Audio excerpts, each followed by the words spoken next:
તાકાતવાળા નેતા છે, પણ એ વિરોધ પક્ષમાં એની શક્તિ ખીલી છે, શાસક પક્ષમાં જાય તો ગયેલા લોકો પોપટની જેમ પોપટ ન બની જેવી વિનંતી કરું છું। જે નેતાઓ કુંવરજીભાઈ હોય, જવાહરભાઈ હોય, ભાઈ વિઠ્ઠલભાઈના દીકરા જયેશભાઈ હોય, એવા ગણું તો 65 જણાના એક સાથે નામ બોલી શકું। એ નેતાઓનું નેતાપણું પતી ગયું છે અને બધા શિસ્તબદ્ધ કોંગ્રેસમાં હતા ત્યારે બાપ બનીને કામ કરતા હતા, ત્યાં બનીને પોપટ બનીને કામ કરી રહ્યા છે, એ ગુજરાતની જનતા જાણે છે। લોકસભા તમે લડવાના છો?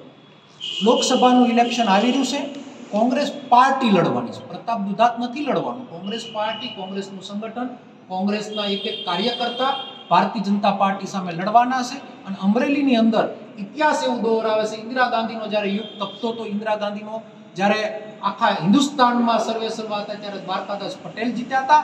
દ્વારકાદાસ પટેલનો આ જિલ્લામાં જ્યારે દિવસ તપતો હતો ત્યારે રવાણી સાહેબ અહીંયા જીત્યા હતા। આ ગુજરાતની જનતામાં અમરેલી જિલ્લાની જનતા, એના મતદારો અલગ પ્રકારનો મિજાજ ધરાવે છે। ત્યારે રૂપાલા સાહેબની પણ અહીંયા વાત ચાલી હતી, અહીંયાથી બદલીને એને રાજકોટ જવું પડ્યું। માંડવિયાભાઈની પણ અહીંયા વાત ચાલી હતી, એ પણ નિર્ણય ન લેવાઈ શક્યો।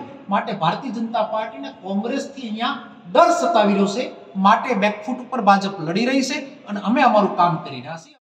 તાકાતવાળા નેતા છે, પણ એ વિરોધ પક્ષમાં એની શક્તિ ખીલી છે, શાસક પક્ષમાં જાય તો ગયેલા લોકો પોપટની જેમ પોપટ ન બની જેવી વિનંતી કરું છું। જે નેતાઓ કુંવરજીભાઈ હોય, જવાહરભાઈ હોય, ભાઈ વિઠ્ઠલભાઈના દીકરા જયેશભાઈ હોય, એવા ગણું તો 65 જણાના એક સાથે નામ બોલી શકું। એ નેતાઓનું નેતાપણું પતી ગયું છે અને બધા શિસ્તબદ્ધ કોંગ્રેસમાં હતા ત્યારે બાપ બનીને કામ કરતા હતા, ત્યાં બનીને પોપટ બનીને કામ કરી રહ્યા છે, એ ગુજરાતની જનતા જાણે છે। લોકસભા તમે લડવાના છો? લોકસભાનું ઇલેક્શન આવી રહ્યું છે, કોંગ્રેસ પાર્ટી લડવાની છે, પ્રતાપ દુધાત નથી લડવાનું। કોંગ્રેસ પાર્ટી, કોંગ્રેસનું સંગઠન, કોંગ્રેસના એક કાર્યકર્તા ભારતીય જનતા પાર્ટી સામે લડવાના છે। અને અમરેલીની અંદર ઇતિહાસ એવું દોહરાવે છે, ઇન્દિરા ગાંધીનો જ્યારે યુગ તપતો હતો, ઇન્દિરા ગાંધીનો જ્યારે આખા હિન્દુસ્તાનમાં સર્વે સર્વા હતા ત્યારે દ્વારકાદાસ પટેલ જીત્યા હતા। દ્વારકાદાસ પટેલનો આ જિલ્લામાં જ્યારે દિવસ તપતો હતો ત્યારે રવાણી સાહેબ અહીંયા જીત્યા હતા। આ ગુજરાતની જનતામાં અમરેલી જિલ્લાની જનતા, એના મતદારો અલગ પ્રકારનો મિજાજ ધરાવે છે। ત્યારે રૂપાલા સાહેબની પણ અહીંયા વાત ચાલી હતી, અહીંયાથી બદલીને એને રાજકોટ જવું પડ્યું। માંડવિયાભાઈની પણ અહીંયા વાત ચાલી હતી, એ પણ નિર્ણય ન લેવાઈ શક્યો।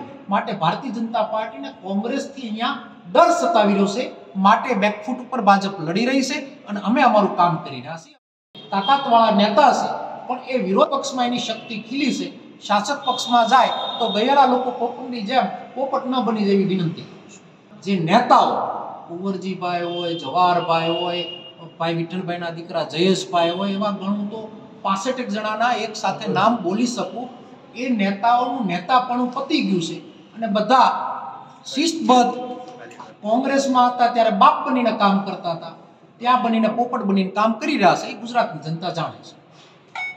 લોકસભા તમે લડવાના છો? લોકસભાનું ઇલેક્શન આવી રહ્યું છે, કોંગ્રેસ પાર્ટી લડવાની છે, પ્રતાપ દુધાત નથી લડવાનું। કોંગ્રેસ પાર્ટી, કોંગ્રેસનું સંગઠન, કોંગ્રેસના એક કાર્યકર્તા ભારતીય જનતા પાર્ટી સામે લડવાના છે। અને અમરેલીની અંદર ઇતિહાસ એવું દોહરાવે છે, ઇન્દિરા ગાંધીનો જ્યારે યુગ તપતો હતો, ઇન્દિરા ગાંધીનો જ્યારે આખા હિન્દુસ્તાનમાં સર્વે સર્વા હતા ત્યારે દ્વારકાદાસ પટેલ જીત્યા હતા। દ્વારકાદાસ પટેલનો આ જિલ્લામાં જ્યારે દિવસ તપતો હતો ત્યારે રવાણી સાહેબ અહીંયા જીત્યા હતા। આ ગુજરાતની જનતામાં અમરેલી જિલ્લાની જનતા, એના મતદારો અલગ પ્રકારનો મિજાજ ધરાવે છે। ત્યારે રૂપાલા સાહેબની પણ અહીંયા વાત ચાલી હતી, અહીંયાથી બદલીને એને રાજકોટ જવું પડ્યું। માંડવિયાભાઈની પણ અહીંયા વાત ચાલી હતી, એ પણ નિર્ણય ન લેવાઈ શક્યો।